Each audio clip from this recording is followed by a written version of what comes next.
شفت خناقة مدحت شلبي وخالد بيومي، ويا ترى ايه علاقة تركي آل الشيخ بالموضوع؟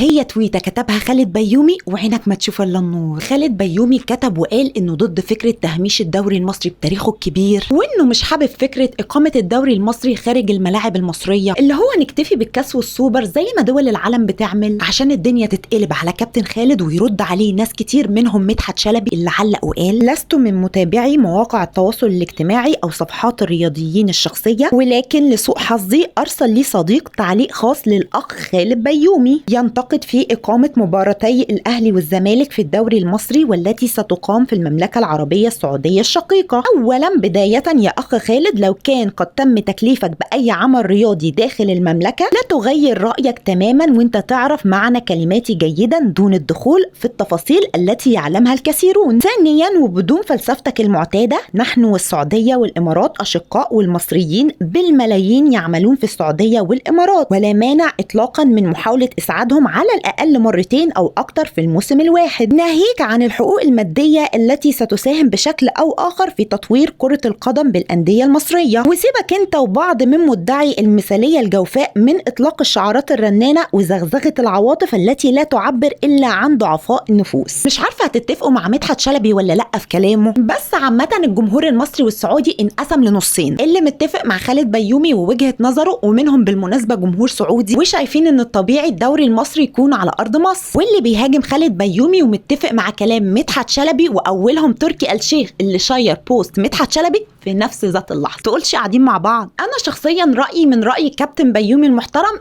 أنت بقى شايف إيه؟